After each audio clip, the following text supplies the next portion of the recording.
Samsung has apparently confirmed to Korean media that its Exynos 2500 production yields are improving, following a few months of struggles.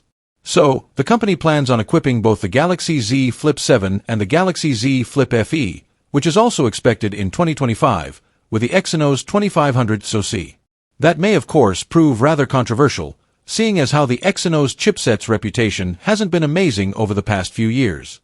It's interesting that the report says nothing about the Galaxy Z Fold 7, so maybe there's a chance it could be using a Qualcomm chip instead. And that would make sense since the Fold line is the more enthusiast-focused of Samsung's foldables, whereas the Flips are more mass-market oriented and style-focused. So if this wild speculation of ours pans out, it might be that the company doesn't want to offend the enthusiasts with its choice. The Exynos 2500 was supposed to debut in the Galaxy S25 series in January, but the yield problems encountered so far have meant Samsung had to switch to Qualcomm for those models, the report goes on to state.